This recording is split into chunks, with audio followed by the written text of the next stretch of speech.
बात करते हैं ट्रांसक्रिप्शन की आज।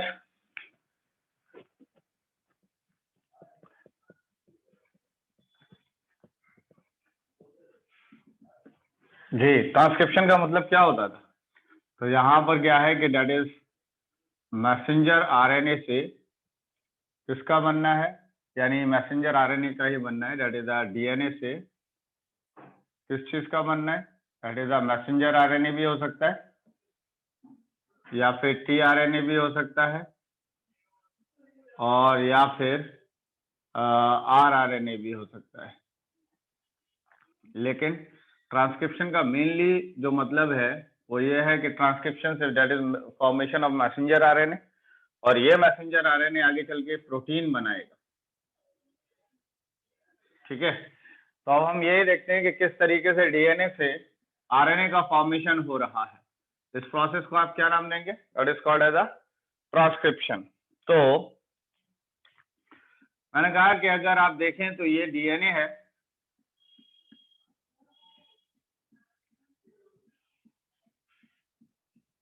ठीक है।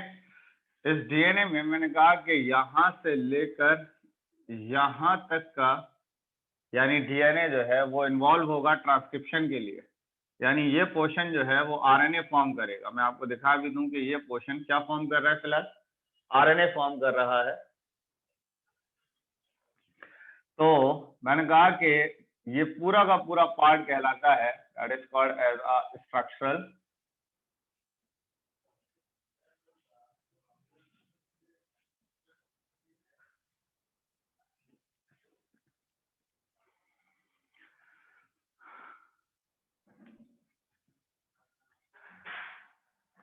Structural gene. स्ट्रक्चरल जीन के स्टार्टिंग में अगर आप देखें तो ये पार्ट कहलाता है दैट इज अ प्रमोटर, और इस पार्ट की बात करें तो ये पार्ट कहलाता है टर्मिनेटर। तो यहाँ पर अगर आप देखें तो इस पार्ट में मैंने तीन पार्ट दिखाए हैं कि एक है प्रमोटर, एक है स्ट्रक्चरल जीन और एक है टर्मिनेटर। ये तीनों के तीनों पार्ट मिलकर कहलाते हैं ट्रांसक्रिप्शन यूनिट। तो ये पार्ट क्या कहलाते हैं? That is called as a transcription unit. तो ट्रांसक्रिप्शन यूनिट में अगर आप देखें तो तीन चीजें आई। एक आपका आ गया प्रमोटर, एक आ गया आपका स्ट्रक्चरल जीन, एक आपका आ गया that is a terminator. Clear? अगर इससे भी पहले देखा जाए तो इससे भी पहले यहाँ पर एक टाटा बॉक्स है। कौन सा बॉक्स है यहाँ पर? यहाँ पर अगर देखा जाए तो यहाँ पर एक टाटा बॉक्स है, और ये टाटा बॉक्स यानी इसको भी कंट्रोल कर रहा है, ये टाटा बॉक्स इसको भी कंट्रोल कर रहा है, और ये टाटा बॉक्स इसको भी कंट्रोल कर रहा है। इसका मतलब आप लोग हैं या सुन रहे हैं मेरी बात? नहीं सुन पा रहे हैं? यस सर, सुन। अच्छा अच्छा, ठीक है। तो मैंने कहा कि आपने देखा कि यहाँ पर ये जो पार्ट था डीएनए का जो एक्चुअल में ट्रांसक्राइब हो रहा है, उस पार्ट को आपने नाम दिया that is called as a structural gene.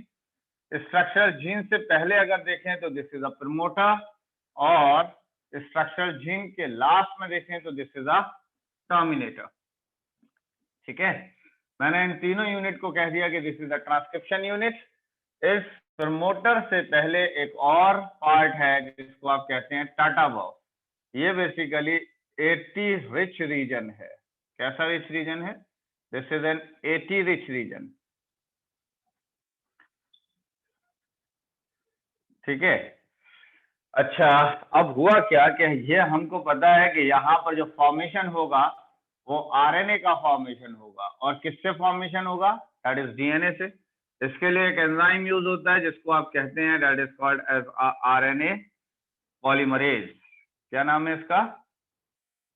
RNA polymerase. RNA polymerase. बेटा, आरएनए पॉलीमरेज की अगर बात की जाए तो आरएनए पॉलीमरेज फर्स्ट है, सेकंड है और थर्ड है। ठीक है, ये किसकी बात हो रही है? इन यूकैरियोटिक सेल की। ठीक है, किस सेल की बात हो रही है? इन यूकैरियोटिक सेल की। तो आरएनए पॉलीमरेज 1 बेटा किसको बनाता था, कुछ याद है? आरआरएनए को। आरआरएनए में 28 एस टाइप था, 5.8 एस टाइप था और आपका 18 एस टाइप था। इसको कौन बना रहा था, यानी इन तीनों आरएनए को कौन फॉर्म कर रहा था? तो इसको फॉर्म कर रहा था आरएनए पॉलीमरेज 1।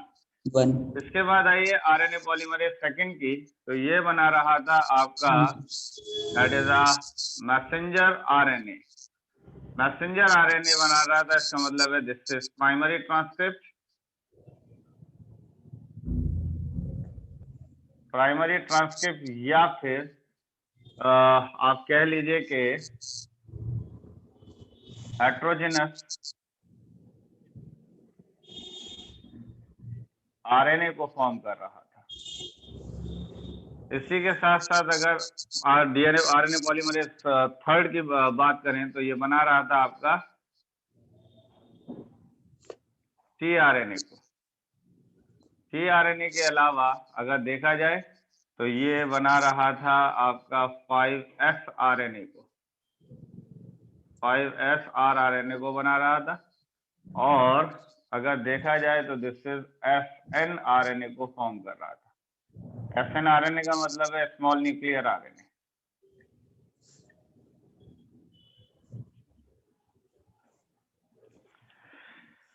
तो ये तीनों आरएनए पॉलीमरेज के ये काम थे, समझ में आ रहे हैं ये बात?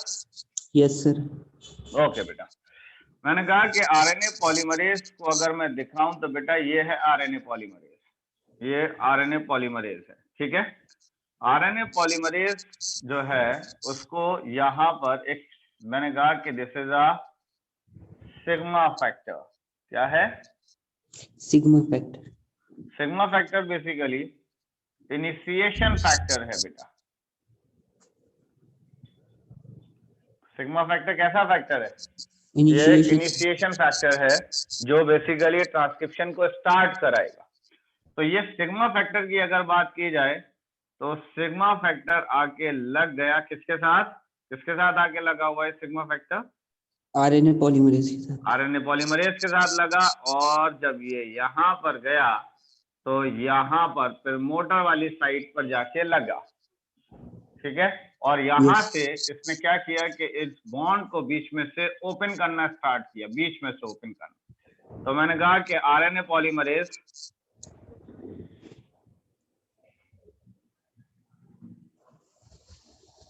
अनवाइंड द डीएनए, यानी आरएनए पॉलीमरेज जो है वो unwind the DNA for transcription purpose. इसका मतलब क्या हुआ कि यहाँ पर आरएनए पॉलीमरेज ने डीएनए को अनवाइंड करना स्टार्ट किया है ताकि ट्रांसक्रिप्शन हो सके, ठीक है। तो ये बीच के बॉन्ड को ब्रेक किया इसने, और बीच के बॉन्ड को ब्रेक करके मैंने कहा कि ये इस तरीके से अगर कोडिंग लिखी हुई है तो जब इसने बीच में ब्रेक किया बॉन्ड तो अब यहाँ पर इसने आरएनए को फॉर्म करना स्टार्ट किया। ये आरएनए फॉर्मेशन स्टार्ट हुआ।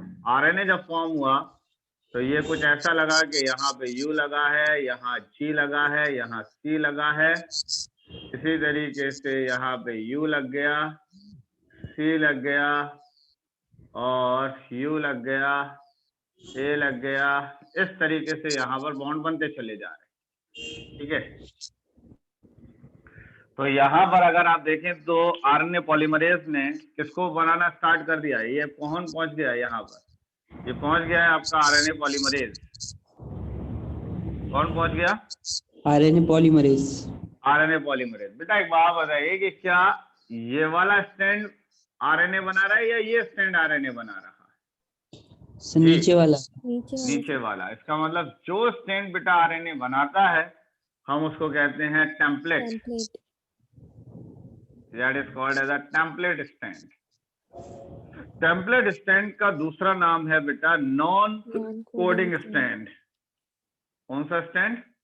Non coding stand. जबकि जो स्टैंड यानी ट्रांसक्रिप्शन में इन्वॉल्व नहीं हो रहा है, उस स्टैंड को हमने नाम दिया कि this is a coding stand. कौन सा स्टैंड है ये? This is a coding stand. तो आप देख रहे हैं कि एक टेम्पलेट है, जब ये बेटा टेम्पलेट है तो this is a non template, और ये अगर कोडिंग था ये वाला स्टैंड, तो ये बेटा नॉन कोडिंग स्टैंड है। इसको बेटा हम इसलिए कोडिंग स्टैंड कहते हैं क्योंकि जो न्यूली सिंथेसाइज आरएनए है,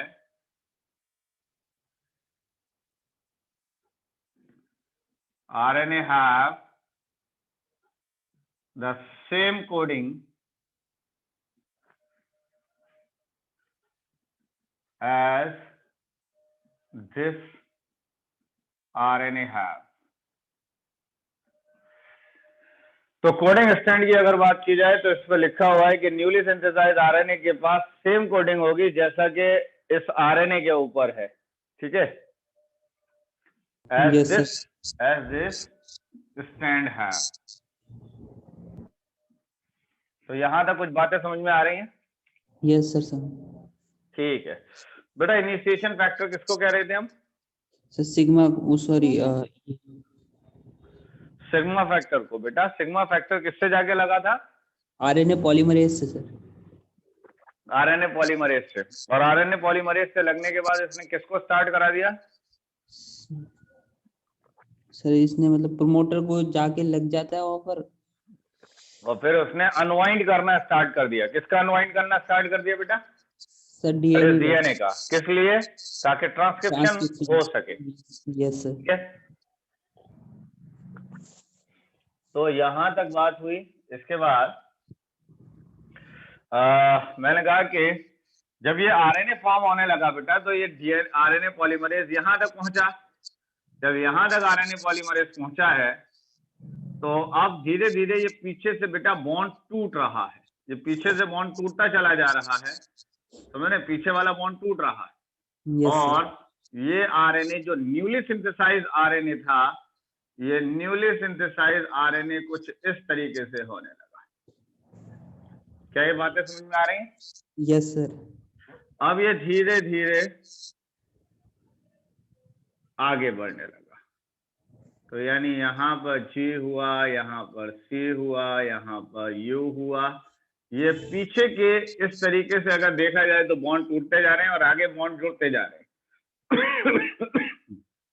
और ये आपका आरएनए पॉलीमरेज ये रहा। आरएनए पॉलीमरेज आगे बढ़ता जा रहा है। एक और खास बात है कि आरएनए पॉलीमरेज हमेशा काम करेगा 5 प्राइम से 3 प्राइम डायरेक्शन में। ठीक है बेटा, इसका मतलब एक और खास बात कि यहाँ पर जो न्यूक्लियोटाइड्स यूज हो रहे हैं वो एक्टिवेटेड न्यूक्लियोटाइड्स यूज हो रहे हैं। यानी यहाँ पर जो यूज हो रहे हैं वो कैसे न्यूक्लियोटाइड यूज हो रहे हैं? यानी एक्टिवेटेड न्यूक्लियोटाइड्स यूज हो रहे हैं। एक्टिवेटेड न्यूक्लियोटाइड्स का मतलब मैंने कहा कि यहाँ पर यूज हो रहा है आपका एडेनोसाइन ट्राइफॉस्फेट, ठीक है, ग्वानोसाइन ट्राइफॉस्फेट, इसी तरीके से साइटिडीन ट्राइफॉस्फेट, इसी तरीके से यूरिडीन ट्राइफॉस्फेट, ये यूज हो रहे। यानी एक्टिवेटेड न्यूक्लियोटाइड्स यूज हो रहे हैं जहां पर एटीपी है, जीटीपी है, सीटीपी है, यूटीपी है। ठीक है, यहाँ पर अगर देखा जाए तो 3 फॉस्फेट हैं, देख लीजिए यहाँ पर भी 3 फॉस्फेट्स हैं।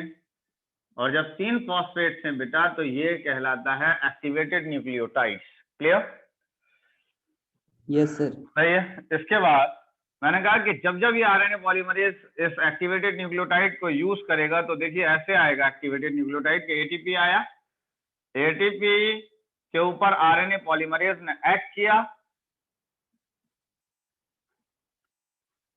आरएनए पॉलीमरेज ने जब एक्ट किया तो ये बन गया एएमपी में प्लस 2 पायरोफॉस्फेट अलग हो गए।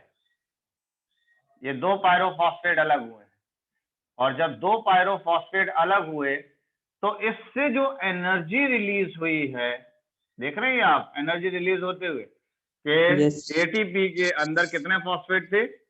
3 फॉस्फेट। तीन फॉस्फेट में से 2 फॉस्फेट अलग निकल गए, 1 फॉस्फेट यहाँ रह गया, उसके अलावा क्या चीज रिलीज हो रही है? एनर्जी।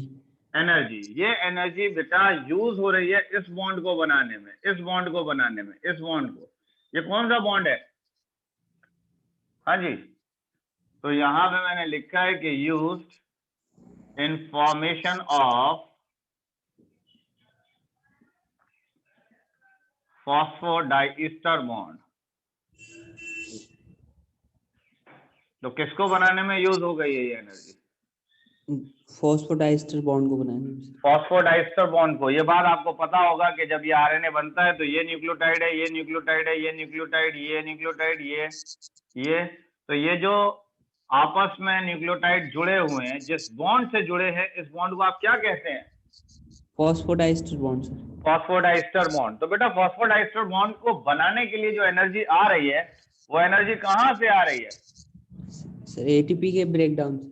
एटीपी भी ब्रेकडाउन हो सकता है, अगर हो सकता है बेटा ये जीटीपी ब्रेकडाउन होता, डिपेंडिंग अपॉन के कौन सा न्यूक्लियोटाइड यहाँ पे लगना है। जो न्यूक्लियोटाइड लगेगा वही ब्रेक होगा। तो यहाँ पर अगर जीटीपी टूटता तो ये जीएमपी प्लस 2 पायरोफॉस्फेट में अलग हो जाता, प्लस एनर्जी रिलीज हो जाती। क्या यहाँ तक बात समझ में आई? Yes sir. हाँ बेटा, तो इस तरीके से ये एक्टिवेटेड न्यूक्लियोटाइड यूज होते चले जा रहे हैं, लेकिन लग कौन से रहे हैं? जी, लग कौन से रहे हैं? That is the GMP, that is the गुआनोसाइन monophosphate लगते चले जा रहे हैं। इस तरीके से अगर देखा जाए तो लगने वाले एएमपी लगता चला जा रहा है, इसी तरीके से सीएमपी लगता चला जा रहा है, इसी तरीके से यूएमपी लगता चला जा रहा है। ये लगते चले जा रहे हैं, ये लग रहे हैं। यस। क्या यहाँ तक बात समझ में आई? Yes sir. ठीक है बेटा, लिखा आपने? 1 मिनट।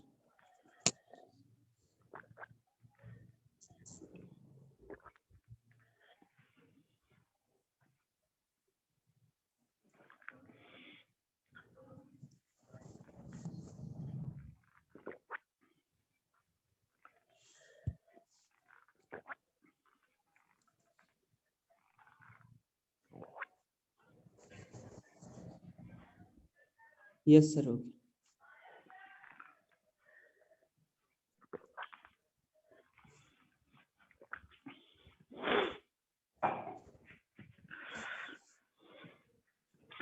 इसके बाद जब ये एंजाइम लास्ट में ऐसे सिंथेसाइज करता करता करता करता लास्ट में पहुंचेगा, तो लास्ट में जब ये पहुंचेगा तो ये आ गया आपका आरएनए पॉलीमरेज। जब ये आरएनए पॉलीमरेज को रुकना है तो ये यूज करेगा रो फैक्टर को। किस फैक्टर को यूज करेगा? Rho factor. रो फैक्टर को यूज करेगा। ठीक है, ये आ गया रो फैक्टर, ये लगा है। ये जब रो फैक्टर लगा तो rho factor basically terminating factor है। कौन सा फैक्टर है? Terminating factor. That is a terminating factor है ये रो फैक्टर। और इसने पूरे के पूरे यूनिट को निकाल कर बाहर ले आया। किसको निकाल के बाहर ले आया ये? जी, किसको बाहर ले आया पकड़ के? सर क्या बोलते हैं, यानी ये जो ये क्या था बेटा, ये क्या था? RNA polymerase sir. तो आरएनए पॉलीमरेज को निकाल के बाहर ले आया ये। जब आरएनए पॉलीमरेज यहाँ पे बाहर आ जाएगा तो अब आरएनए का सिंथेसिस स्टॉप हो जाएगा। Yes sir. तो आरएनए सिंथेसिस जैसे स्टॉप हुआ तो ये बीच के बॉन्ड सारे ब्रेक हुए, और ब्रेक होने के बाद ये आरएनए बाहर आ जाएगा। यहाँ तक सभी लोगों ने लिख लिया है? Yes sir. ठीक है बेटा, रब कर दूं इसको? Yes sir.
इसके बाद ये जो आरएनए सिंथेसाइज हुआ है, this is the primary transcript.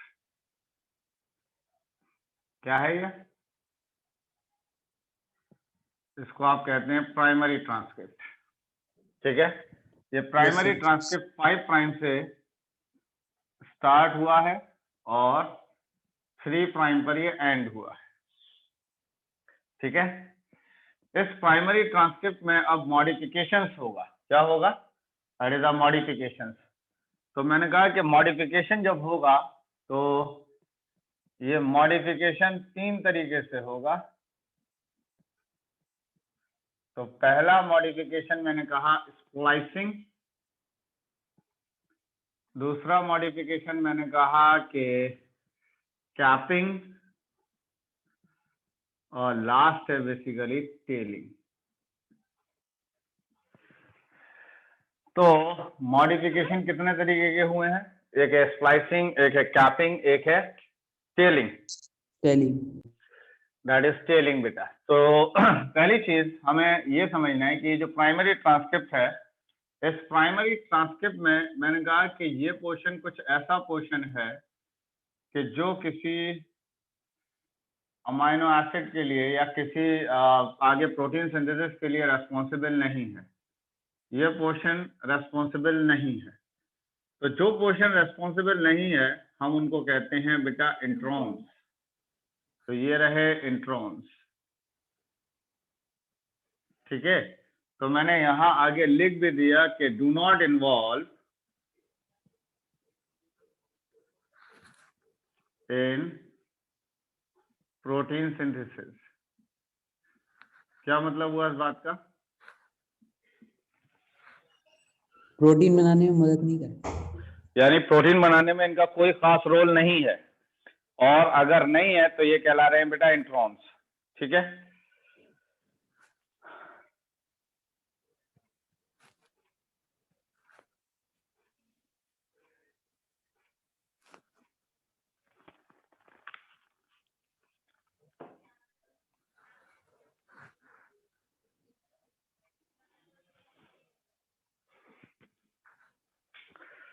तो ये भी इंट्रॉन्स हो गया, ये भी इंट्रॉन्स हो गया। ठीक है, इसके बाद अगर आप इन पोर्शन को देखें तो बेटा ये है एक्सॉन्स। ये पोर्शन एक्सॉन है, ये पोर्शन एक्सॉन है, इसी तरह ये पोर्शन बेटा एक्सॉन है। तो मैंने कहा कि इन्वॉल्व इन प्रोटीन सिंथेसिस, ये किस में इन्वॉल्व होंगे? दैट इज प्रोटीन सिंथेसिस के अंदर इन्वॉल्व होंगे। क्या ये बात सही है? Yes, sir. जी। अब तो अगर मैं आपसे ये पूछूं कि what is the difference between बेटा एक्सॉन और इंट्रॉन, तो जवाब क्या है? Sir introns mature RNA present नहीं होते, वो बात ठीक है बेटा, लेकिन इंट्रॉन का मतलब है कि ये वो सीक्वेंसेस है जो प्रोटीन सिंथेसिस में इन्वॉल्व नहीं है। ठीक है ना? यस तो सर। मैंने कहा कि इसके अंदर सबसे पहले होगा दैट इज स्प्लाइसिंग। क्या होगा? Splicing. स्प्लाइसिंग में बेटा, स्प्लाइसिंग में क्या होगा कि जो इंट्रॉन्स थे, इन इंट्रॉन्स का बेटा लूप बनेगा इस तरीके से, और जब ये लूप बनेगा तो this is the 5 prime, this is 3 prime, और इसको मैंने इस तरीके से दिखा दिया,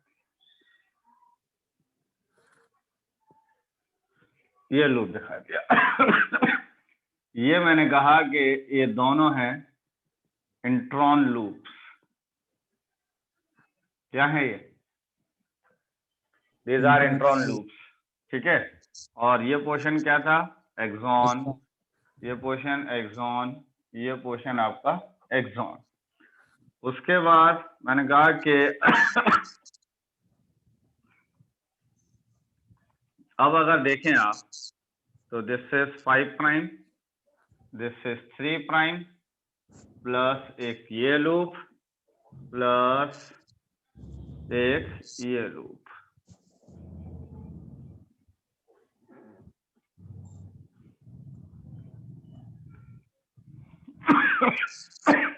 इन लूप्स को हम कहते हैं स्प्लाइसियोसोम। क्या कहलाते हैं? स्प्लाइसियोसोम्स। और this one is a mature RNA. ये क्या कहलाएगा? ये कहलाएगा mature RNA.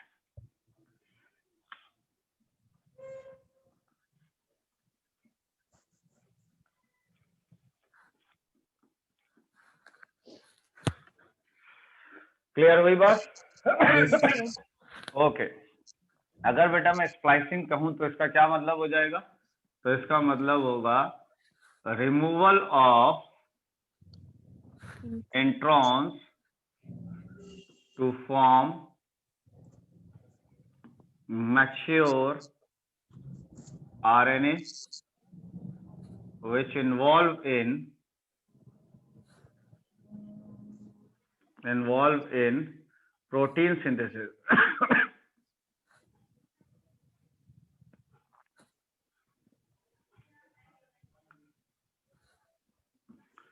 which involve in protein synthesis. यहां तक बातें समझ में आई? Yes sir. ओके बेटा, नेक्स्ट आइए। इसके बाद कौन सा पार्ट है? कैपिंग। तो बेटा कैपिंग में क्या होगा? तो this one is a capping.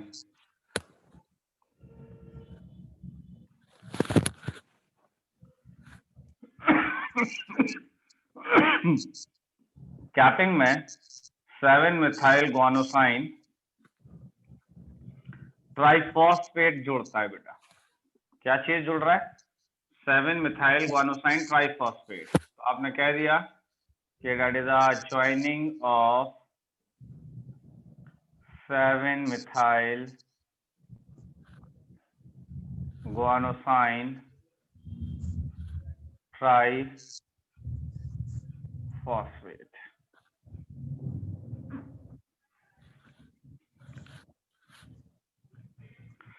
इसका जुड़ना कहलाता है दैट इज अ कैपिंग। ठीक है? यस। और इसके बाद अगर दिखाया जाए तो ये आरएनए के अंदर this is the 7-methyl guanosine triphosphate, और उसके बाद लास्ट में आ जाइए तो this is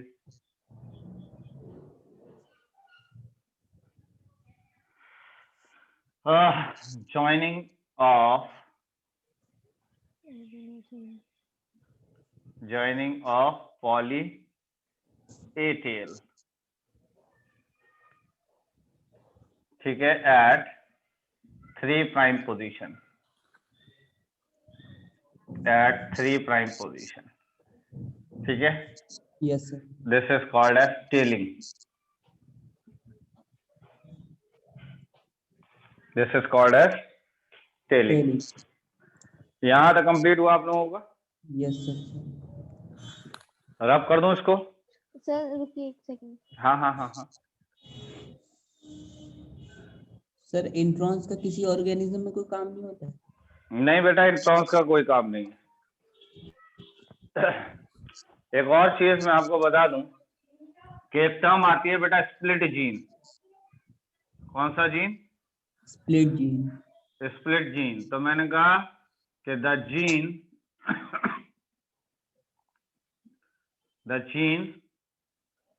which form the RNA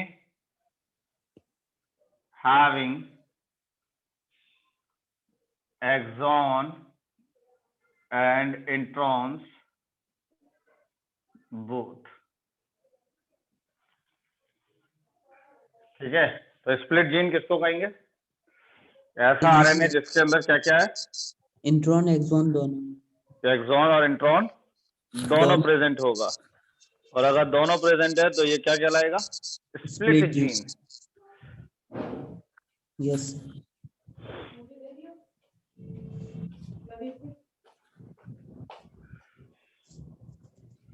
कर दूंगा? Yes sir. ओके।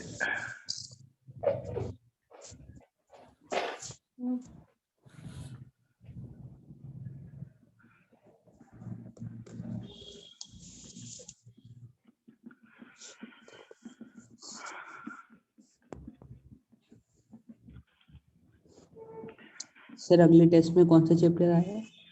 क्या हुआ? टेस्ट में कौन सा चैप्टर आएगा सर? अब जो आएगा बेटा, अब आप अपना जितना भी मैंने करा दिया है वो सारा तैयार करना शुरू करिए। अब ठीक चैप्टर है वैप्टर के चक्कर में मत पड़िए, ठीक है सर। समझ रहे हैं? अब आप पूरा तैयार करिए जितना करवा दिया है, और सभी से पूछूंगा। ठीक है sir.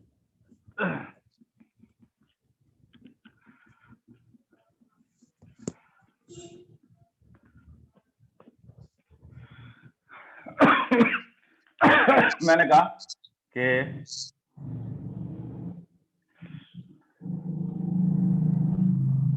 this functional RNA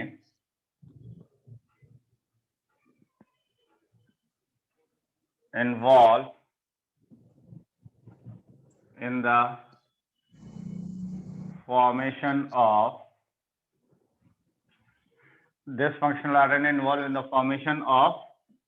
protein synthesis या protein, ठीक है? तो that is a protein synthesis.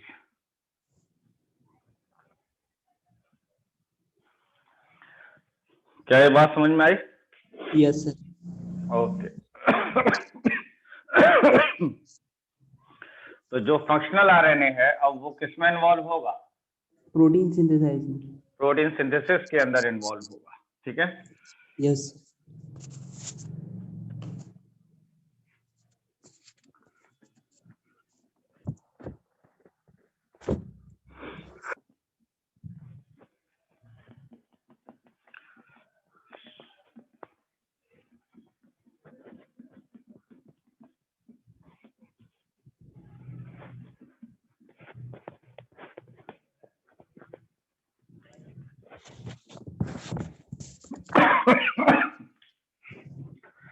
Next आइए बेटा ट्रांसलेशन पर, ठीक है? ट्रांसलेशन का मतलब क्या हुआ? तो that is a protein synthesis, clear? तो Yes, sir. ट्रांसलेशन की बात करें तो ट्रांसलेशन का मतलब हुआ that is a protein synthesis. सबसे पहले प्रोटीन सिंथेसिस के अंदर बात की जाए तो आ जाते हैं रिक्वायरमेंट्स पर। रिक्वायरमेंट की अगर बात की जाए तो रिक्वायरमेंट में सबसे पहले आ जाइए तो that is an amino acid, ठीक है? किस चीज का की जरूरत पड़ने वाली है? अच्छा एक और चीज है, ट्रांसलेशन से पहले एक चीज और रह गई, रुक जाइए। अभी एक आई है जेनेटिक कोड पर बेटा, इसको तो चलिए पहले कर ही लीजिए, इसको खत्म करिए, आ जाइए प्रोटीन सिंथेसिस पर ही आ जाइए।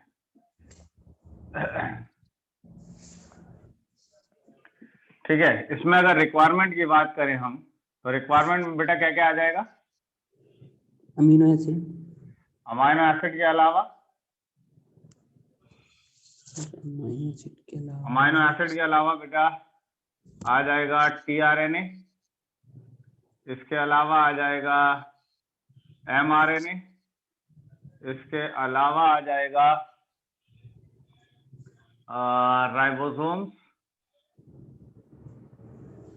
इसके अलावा आ जाएगा एंजाइम्स की जरूरत पड़ने वाली है। एंजाइम की बात करें तो एक एंजाइम है that is an amino acyl tRNA synthetase,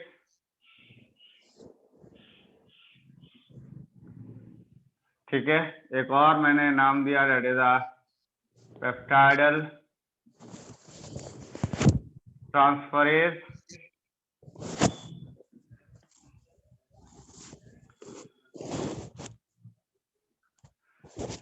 ठीक है? ये रिक्वायरमेंट्स हैं प्रोटीन सिंथेसिस के लिए, ठीक है? यस। लिख लिया आप लोगों ने? तो सबसे Yes. पहले बेटा आ जाइए दैट इज मैसेंजर आरएनए पर।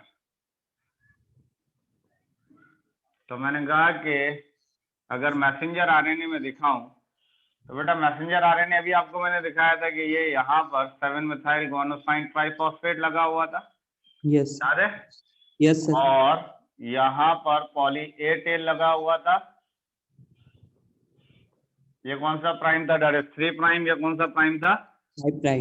5'। अगर मैं इसको थोड़ा सा दिखाने की कोशिश करूं तो बेटा ये क्वेश्चन, हाँ एक और बात है इसके अंदर, एक चीज और देख लीजिए पहले। मैंने कहा कि यहाँ पे लगा हुआ है बेटा AUG, क्या लगा हुआ है? AUG। AUG। AUG का मतलब this is N initiation codon. कौन सा कोडॉन है? Initiation codon. इनिशिएशन कोडॉन है। और यहाँ पर मैंने कहा कि ये है UAA, this is a stopping codon. कौन सा codon? Stopping codon. Stopping codon. तो बेटा सबसे पहले सवाल आता है कि व्हाट इज कोडॉन? कोडॉन क्या चीज है बेटा? जी जल्दी बताएं, कोडॉन क्या है? तो आपने कहा कि this is a triplet of nucleotide which code for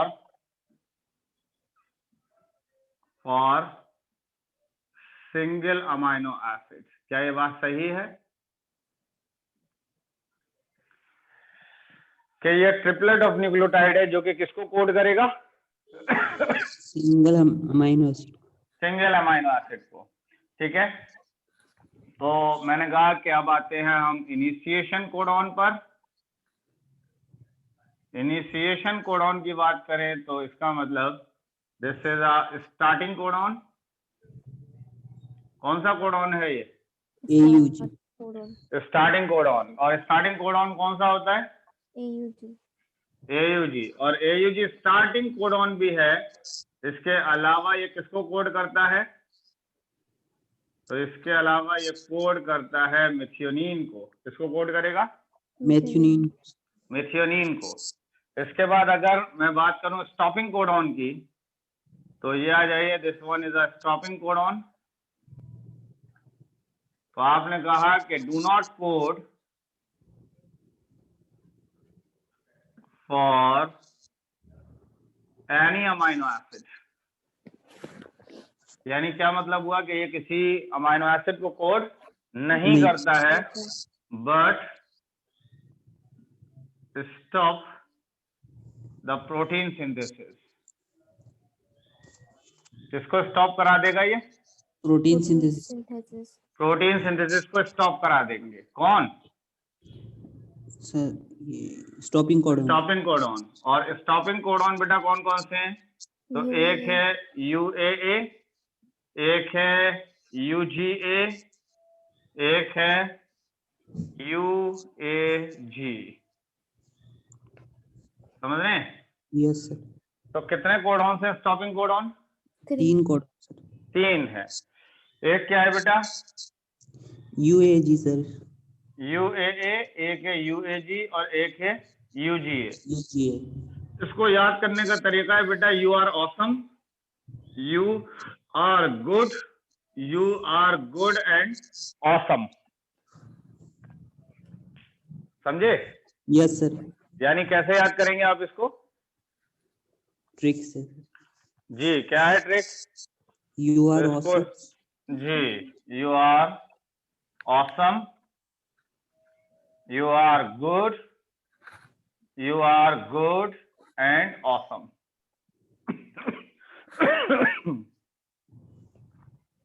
ये बात याद ये रहेगी या नहीं? Yes sir. ओके बेटा, ये क्या पोर्शन था ये वाला? This is a head. ये पोर्शन कौन सा था? टेल। This is tail. लेकिन अगर आप इस रीजन की बात करें तो दिस इज UTR। इसी तरह इस रीजन की बात करें तो दिस इज UTR। तो UTR बेसिकली कहते किसको है बेटा? दिस इज अनट्रांसलेटेड रीजन है। ये कौन सा रीजन है? ये अनट्रांसलेटेड। अनट्रांसलेटेड रीजन है। इसी तरह बेटा ये भी अनट्रांसलेटेड रीजन है। और अब अगर दिखाया जाए तो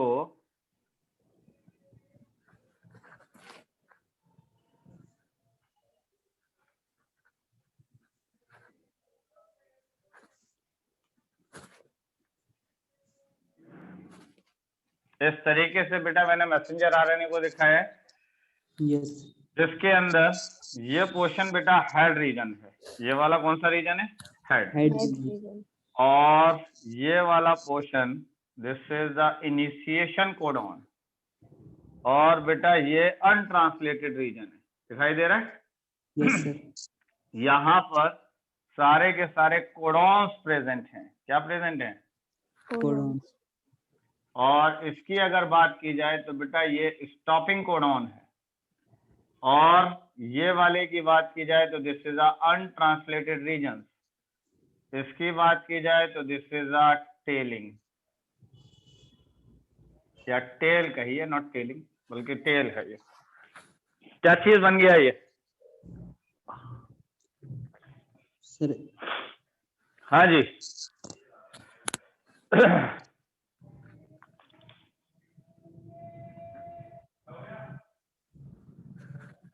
तो दिस इज द यूटीआर, और इसके ऊपर बेटा क्या लगे हुए हैं, codon Codon. That is codons. अगर मैं बेटा आपसे पूछता हूँ कि कोडोन्स किसके ऊपर प्रेजेंट है तो जवाब क्या है, इसके ऊपर प्रेजेंट है सर एमआरएनए के ऊपर एमआरएनए के ऊपर कोडोन्स प्रेजेंट हैं। किसके ऊपर हैं कोडोन्स, एमआरएनए के ऊपर mRNA. एमआरएनए के ऊपर।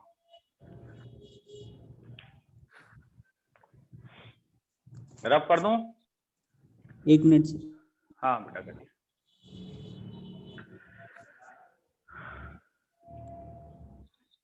कर दीजिए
चलिए नेक्स्ट आ जाइए बेटा ट्रांसफर आरएनए पर। ट्रांसफर आरएनए का मतलब this is an adapter molecule.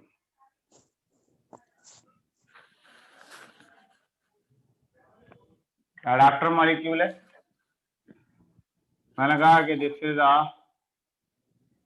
Smallest RNA, ठीक है। ये स्मॉलेस्ट आरएनए होता है, तकरीबन 70 से लेकर 92 न्यूक्लियोटाइड्स होते हैं इसमें। कितने न्यूक्लियोटाइड्स होते हैं, 70 to 90. न्यूक्लियोटाइड्स प्रेजेंट होते हैं।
ये है 5 प्राइम पोजीशन, ये है बेटा 3 प्राइम पोजीशन, और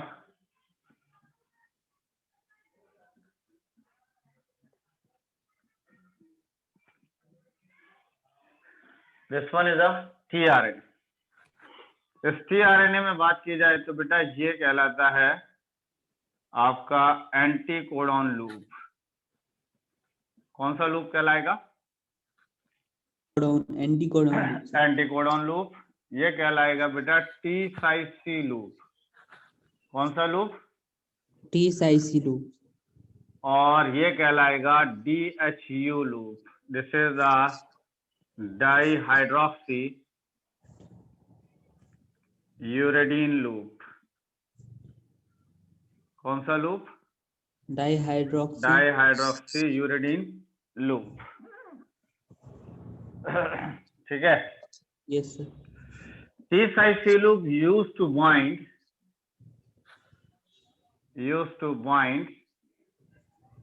with a ribosome during protein synthesis.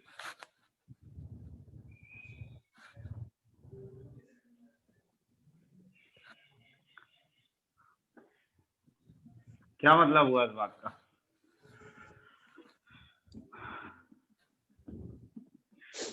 Ji yes बताएं। टी साइज सी लूप का क्या मकसद है, क्या काम है? सर ये राइबोसोम से बाइंड करेगा। यस। और DHU लूप का क्या काम है? तो मैंने कहा enzyme bind so that it can carry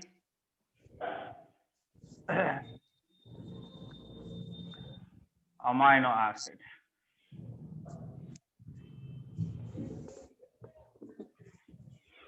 तो यानी DHU लूप किससे बाइंड करेगा? सर एंजाइम से, ताकि इसके ऊपर क्या लग सके? Sir amino acid. इसके बाद आ जाइए एंटी कोडॉन लूप। तो मैंने कहा कि used to read codons on mRNA।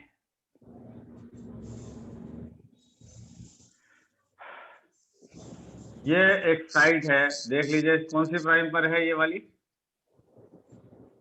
3 prime. This is the amino acid binding site. कौन सी साइट है ये? Amino acid binding. Binding site. This is an amino acid binding site है। क्लियर हुई बात या Yes, नहीं sir. हुई? यस ये बेसिकली बेटा ये एंटीकोडॉन्स हैं, ये हैं एंटीकोडॉन्स।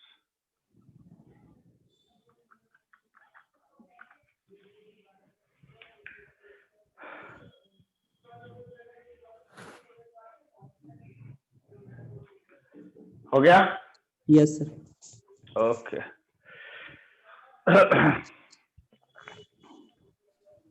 सर हम्म, सर आप 3 प्राइम के नीचे क्या लिखे हैं? ए मैंने 3 प्राइम के नीचे लिखा है, यहाँ पर इस तरीके से लिखा हुआ है बेटा, ये 3 प्राइम है, यहाँ लिखा है ACC, यानी इस 3 प्राइम पर लगा होगा ACC और यहाँ पर लगा होगा G। इस तरीके से।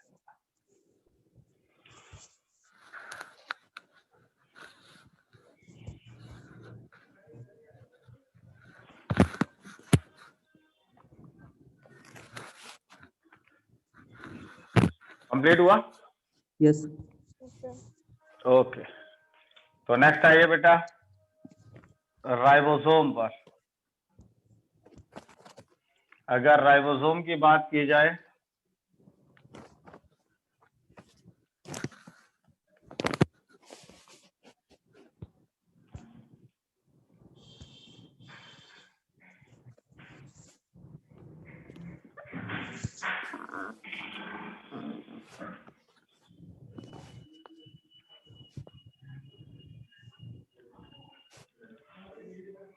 इस तरीके का राइबोसोम है, कौन सा है ये, 17। किसमें मिलेगा, प्रोकैरियोटिक सेल में, 8 ये आपको मिलेगा माइटोकॉन्ड्रिया में, ये आपको मिलेगा क्लोरोप्लास्ट में, ठीक है। और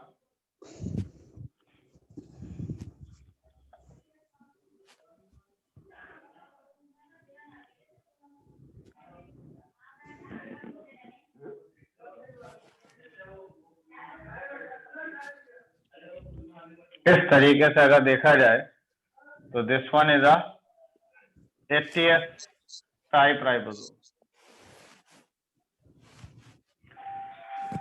अब अगर दिखाया जाए तो यहाँ पर एक मैंने RNA दिखाया है, ठीक है, this is a 16S type. यहाँ पर अगर आप देखें तो this is a 23S type. यहाँ पर अगर आप देखें तो ये 5S टाइप है।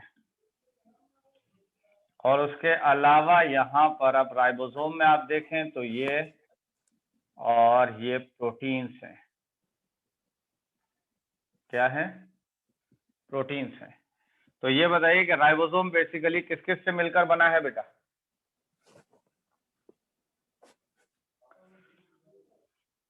जी जल्दी बताएं, राइबोसोम किस किस से मिलकर बना है, सब प्रोटीन से। प्रोटीन से। और बेटा ये जो लिखे हैं 16S 5S, ये क्या है, ये सर RNA। RNA है, सारे के सारे RNA, these all are RNA। तो RNA है और प्रोटीन से मिलकर बना है राइबोसोम।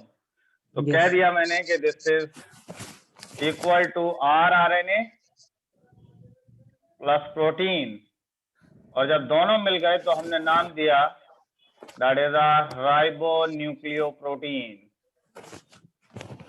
क्या नाम दे दिया इसका, ribonucleoprotein. That is a ribonucleoprotein. तो बेटा राइबोसोम खुद में जो है राइबोन्यूक्लियोप्रोटीन है, ठीक है, यानी राइबोसोम क्या है अपने आप में, राइबोन्यूक्लियोप्रोटीन। राइबोन्यूक्लियोप्रोटीन है। इसी तरीके से बेटा 80S में आ जाइए। तो 80S के अंदर this is N 18S type ribosome, वो 18S टाइप RNA। उसके अलावा अगर देखें आप तो 28S टाइप। इसी तरीके से अगर बात की जाए तो दिस इज 5.8S टाइप। और इसी तरीके से बात की जाए तो दिस इज 5S टाइप। और these all are the proteins। तो कुछ डिफरेंस नजर आ रहा है आपको 80S और 70S टाइप के राइबोसोम में या नहीं आ रहा है? Yes sir. और 80S टाइप का राइबोसोम आपको किसमें मिलेगा? यूकैरियोट्स। तो ये मिलेगा आपको यूकैरियोटिक सेल में। देख लीजिए जरा।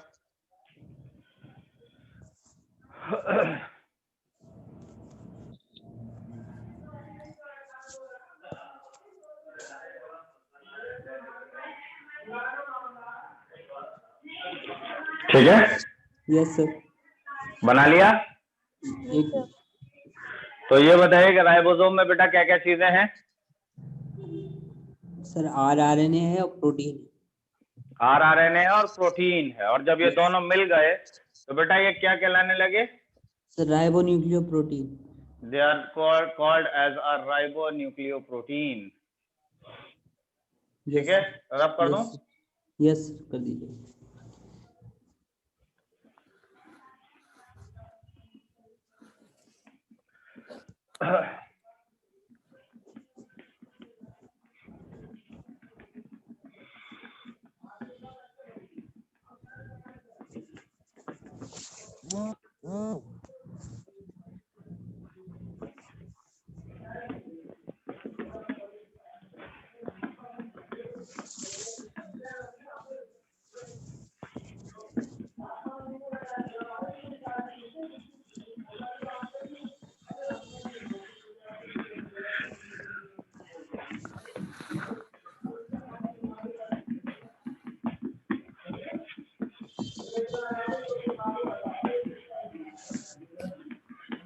नेक्स्ट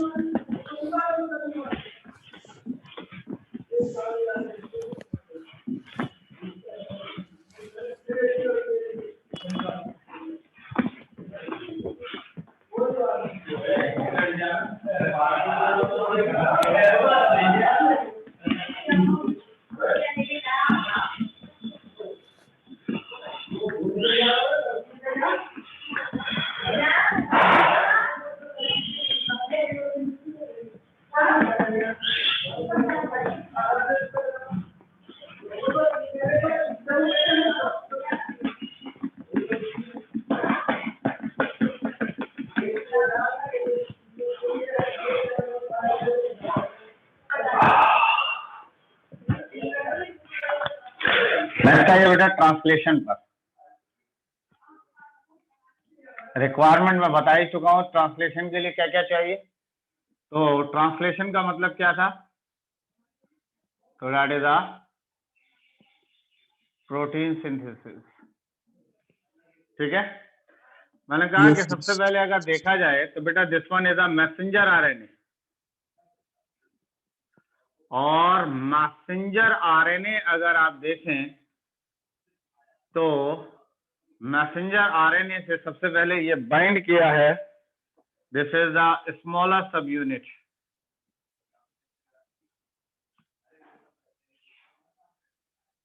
स्मॉलर सब यूनिट ऑफ राइबोसोम।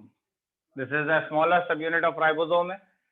ये राइबोसोम का जो स्मॉलर सब यूनिट है ये पहले हेड रीजन से लगा था और धीरे धीरे ये स्लाइड करता हुआ उस जगह पे लगेगा जहां पर के बीच में ये इस जगह पर इनिशिएशन कोडॉन है। किस जगह पर है इनिशिएशन कोडॉन? ये बिल्कुल बीच में है इस जगह पर। समझ रहे हैं बात को या नहीं? तो Yes, यहाँ sir. पर अगर देखें तो आप यहाँ पे लगा है दैट इज एन AUG। उसके ठीक बराबर में ये पोर्शन है, उसके ठीक बराबर में ये पोर्शन है। समझ गए? Yes, तो sir. मैंने कहा कि अब ये एक tRNA है। कौन सा आरएनए है? tRNA. tRNA है। ये tRNA के ऊपर क्या अमाइनो एसिड लगा हुआ है या नहीं लगा हुआ? Yes, sir. कहाँ लगाया? Sorry. This is N अनचार्ज tRNA। किस तरीके का tRNA है ये? Uncharged tRNA, sir. This is N अनचार्ज tRNA है। ठीक है, अनचार्ज tRNA के साथ में ये आया आपका अमाइनो एसिड प्लस आया ATP, और इसके यूज होने से ये फॉर्म हुआ है, या इसके ऊपर क्या आ गया?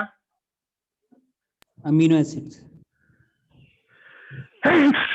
शुक्र अल्हम्दुलिल्लाह। हाँ, तो that is an amino acid आ गया। तो अब ये कहलाने लगा this is a charge tRNA। क्या कहलाने लगा? Charged tRNA. called as a charged tRNA. This is an amino acid. Clear?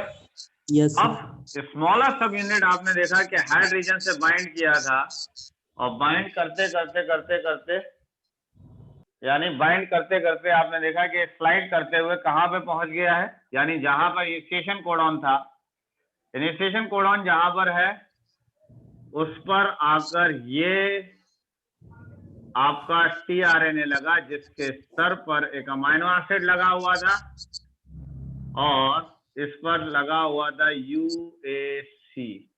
तो समझ में आ रहा है आप लोगों को? दिखाई दे रहा है? बताइए जल्दी से। नहीं दिखाई दे रहा? थोड़ा सा छोटा हो रहा है. ना छोटा हो रहा है। मैंने कहा कि अगर आप इसको देखें बेटा तो यहाँ पे लगा हुआ है AUG, और ये Yes. जो पार्ट आपको मैं दिखा रहा हूँ ये वाला पार्ट, ये part basically this is N mRNA बेटा।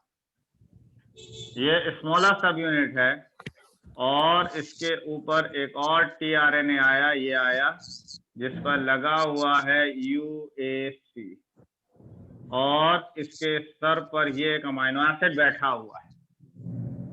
कौन बैठा Yes, हुआ है? Amino acid. अमाइनो एसिड बैठा हुआ है। मैंने कहा कि इसी को मैं दिखा देता हूँ फर्दर। मैंने कहा कि यहाँ पर एक और कोडॉन था दैट इज GUG। इससे पहले जितना भी पार्ट था वो सब का सब अनट्रांसलेटेड रीजन था, अनट्रांसलेटेड रीजन जो है वो कोई भी प्रोटीन सिंथेसिस में इन्वॉल्व नहीं होगा, ये बात पहले ही बता चुका समझ रहे हैं? Yes, यानी sir. अनट्रांसलेटेड रीजन जो होगा वो प्रोटीन सिंथेसिस में इन्वॉल्व नहीं नहीं होगा। होगा। क्लियर? Yes, अब sir. जब ये आगे लग गया तो मैंने कहा कि अब इसके साथ एक लार्जर सब यूनिट आगे लगा। क्या लगा है? Larger subunit. लार्जर सब यूनिट। पहले कौन लगा था? स्मॉलर सब Small. यूनिट। और कौन लगा था? Messenger RNA. जिस साइट पर ये लगा है इसको आप कहते हैं that is called as a P site बेटा। तो this is called as a P site, ठीक है? इसको आप कहते हैं that is a peptidyl site कहलाता है। ये कौन सी साइट कहलाता है? Peptidal site. पेप्टाइडल साइट, ठीक है? Yes, इसके sir. बराबर में यानी अब आके ये कौन सा लगा है? दैट इज द लार्जेस्ट सब यूनिट Larger आके यहाँ पे subunit. लगा है। Yes. अब अगर देखा जाए तो ये एक और आपका आया, ये जो साइट कहलाती है adjacent site, this is a site. कौन सी साइट है ये? A site. A site. This is an active site है। अब इसके ऊपर अगर देखा जाए तो यहाँ पर आया CAC और इसके सर पर एक अमाइनो एसिड रखा हुआ है। क्या रखा है? अमाइनो एसिड रखा है। अमाइनो एसिड रखा हुआ है। एक और चीज है कि पहला वाला कोडॉन कौन सा था जिससे प्रोटीन सिंथेसिस स्टार्ट हुई है? Sir AUG। AUG। तो ये वाला अमाइनो एसिड कौन सा है? तो ये Methionine. अमाइनो एसिड है दैट इज अ मिथियोनिन। कौन सा है? मेथियोनिन। मिथियोनिन। अब क्या हुआ कि एक और एंजाइम आया, ये है वो एंजाइम। इस एंजाइम का नाम है that is a peptidyl transferase enzyme. कौन सा एंजाइम है ये? Peptidyl transferase. Peptidyl transferase enzyme जो कि आरएनए का बना हुआ है। तो इसको आपने नाम दे दिया दिस इज अ राइबोजाइम। क्या नाम दे दिया इसको? Ribozyme. That is a ribozyme. तो इसका मतलब पेप्टाइडल ट्रांसफरेज जो है वो किसका बना हुआ है? सर RNA का। आरएनए का बना हुआ है, इसीलिए आपने क्या नाम दिया इसको? Ribozyme. That is a ribozyme. देखिए ये क्या करेगा कि ये इस अमाइनो एसिड को ले जाकर इसके ऊपर ट्रांसफर कर देगा। तो देख लीजिए इसने ट्रांसफर कर दिया इसके ऊपर। इसका मतलब Yes, ये sir. पोर्शन, ये वाला टीआरएनए खाली हो गया? Yes sir. नहीं हो गया खाली? खाली हो गया। यस। खाली हो गया। इसका Yes, मतलब sir. ये टीआरएनए अनचार्ज हो गया। Yes Clear? Sir. Yes sir. अब ये पूरा का पूरा राइबोसोम स्लाइड करेगा आगे की तरफ, ठीक है? ये स्लाइड क्या करेगा? आगे की तरफ। तो एक और बात कि यहाँ पर ये जो साइट था, ये वाला site, this is called as exit site. कौन सा साइट है ये? Exit sites. एग्जिट साइट है। क्या यहाँ तक बात समझ में आ रही है? Yes sir. आ रही है। मैंने एक और बात ये कही कि इस पी साइट के ठीक सामने बेटा एक टनल है। क्या है? टनल है। टनल है। और इस टनल के जरिए ये जो न्यूली सिंथेसाइज प्रोटीन है वो इस टनल के जरिए बाहर आएगी। यानी ये जो न्यूली सिंथेसाइज प्रोटीन है वो किसके जरिए बाहर आएगी? टनल के जरिए सर। इस टनल के जरिए। तो मैंने कहा कि अब राइबोसोम आगे मूव करेगा। जब राइबोसोम आगे मूव करेगा तो बेटा ये इस तरीके से मूव कर जाएगा कि अगर यहाँ पर मैं दिखाऊं तो मैंने कहा कि ये इस तरीके से स्मॉलर सब यूनिट था,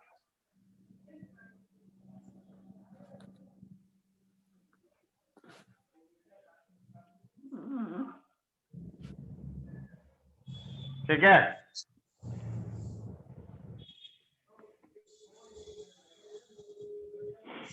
इस तरीके का सब यूनिट था। इस ई साइड पर कौन आ गया? AUG वाला। और GUG पोर्शन किस पर आ गया? आप पी साइड पर। और यहाँ पर मैंने CGA मैंने एक और कोडॉन दिखा दिया कि ये एक और कोडॉन आ गया ए साइड पर।